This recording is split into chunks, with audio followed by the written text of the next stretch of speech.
Bonjour et bienvenue dans cette nouvelle vidéo qui s'intitule Les techniques de communication à travers l'écoute active, le questionnement et la reformulation.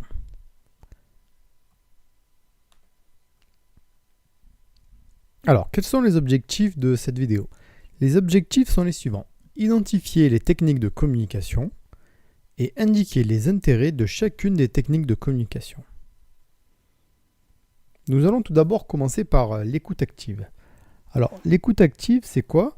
C'est une technique de communication dans laquelle on va écouter activement l'interlocuteur. Alors, on va adopter certaines postures et certaines attitudes justement pour écouter de manière active ce que la personne a à nous dire. Donc, c'est pas juste on entend ou juste on écoute la personne, mais on va adopter des postures pour écouter activement. Alors, voici comment pratiquer l'écoute active. Alors, tout d'abord, il ne faut pas interrompre l'interlocuteur. Il faut le laisser s'exprimer, sans rien dire. Ensuite, il faut faire un travail à l'intérieur de soi-même. Il faut exclure ses propres idées et ses propres préjugés. Quand l'interlocuteur va parler, c'est lui. Il faut écouter ses idées et il faut surtout ne pas avoir d'idées à sa place. Et il ne faut pas avoir de préjugés. Un client qui rentre, vous ne pouvez pas savoir ce qu'il veut juste parce que vous avez des préjugés. Donc, il faut exclure tout ça à l'intérieur de soi-même. Ensuite, il faut savoir pratiquer des silences. On revient toujours sur le même schéma de ne pas interrompre l'interlocuteur. Il faut vraiment le laisser parler et le laisser s'exprimer avec ses propres mots.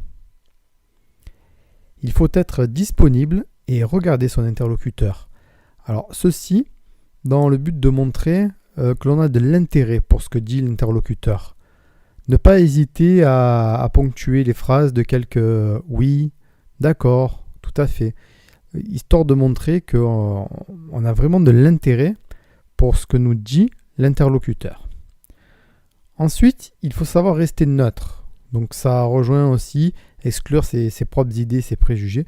Il faut vraiment rester neutre par rapport à ce que nous dit l'interlocuteur. Ne pas avoir de parti pris, ne pas avoir d'idée et vraiment l'écouter. Ensuite, il faut savoir témoigner de l'empathie. Alors l'empathie, c'est quoi? C'est de se mettre à la place de l'interlocuteur émotionnellement, d'arriver à comprendre ses émotions et de ne pas justement laisser ses propres émotions parler. Il faut vraiment se mettre à la place de l'interlocuteur.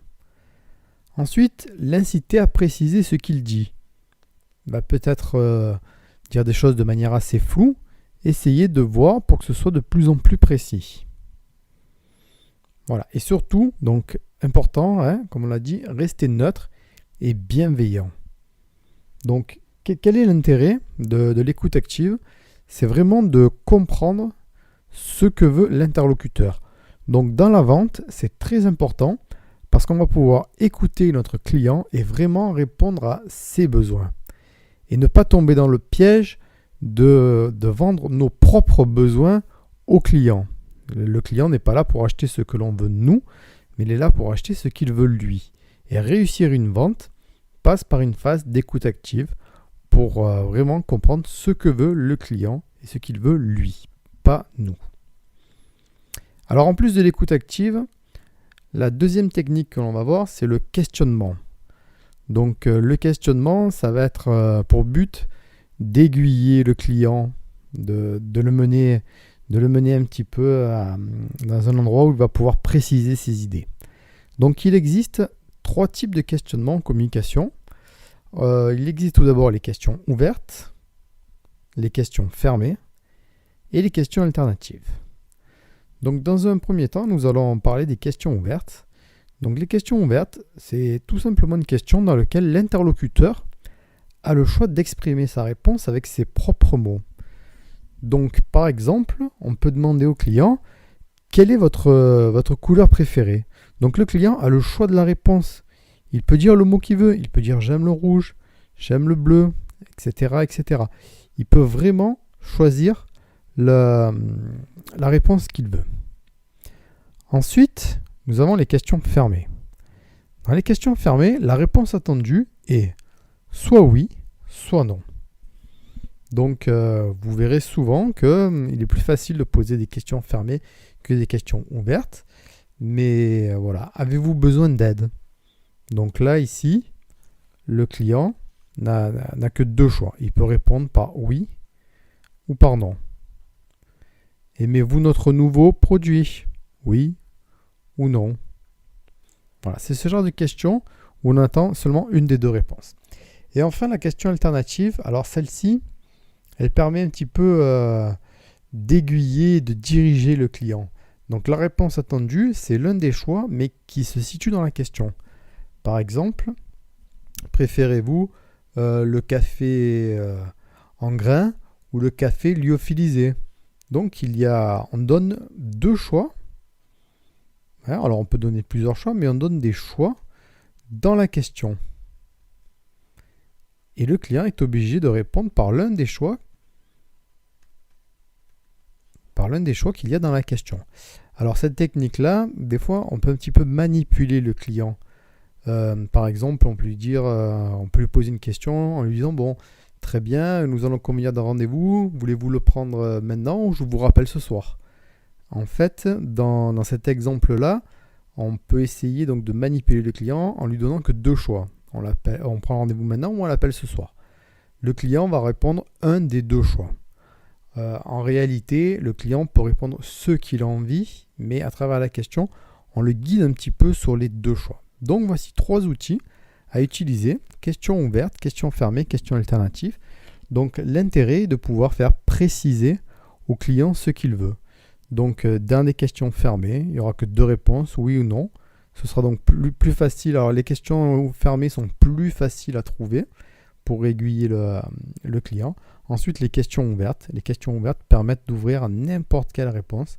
Et enfin, les questions alternatives qui vont laisser à l'interlocuteur un nombre de choix qui est déterminé dans la question. Enfin, nous allons voir la reformulation. Donc, la reformulation, qu'est-ce que c'est?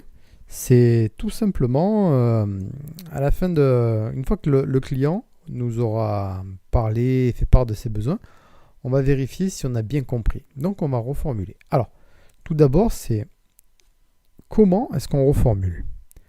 Comment est-ce qu'on va reformuler? Alors, pour reformuler, on a plusieurs manières.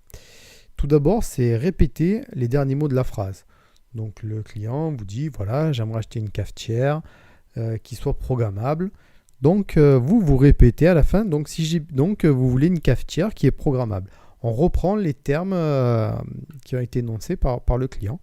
C'est pour vérifier qu'on a bien compris ce que le client veut, que le client voit bien que l'on a bien compris ce qu'il veut. Ensuite, on peut utiliser notre technique avec des phrases telles que « si je comprends bien ce que vous me dites ».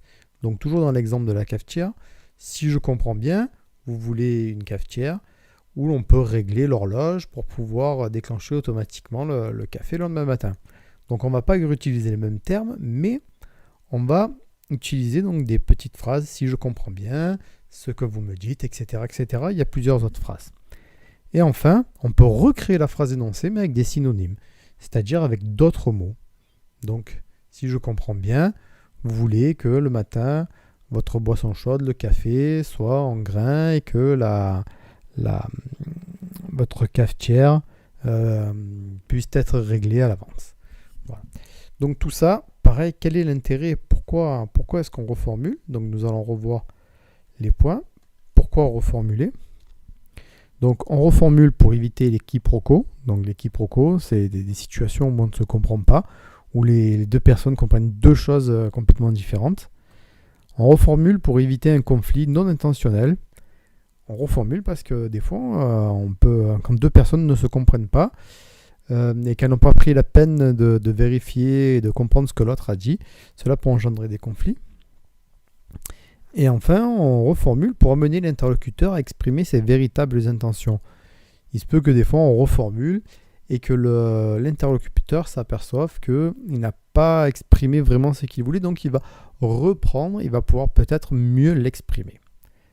Voilà, donc à travers cette vidéo, nous venons de voir les techniques de communication. Donc nous avons vu l'écoute active, le questionnement et la reformulation. Je vous dis à bientôt pour une nouvelle vidéo. Au revoir.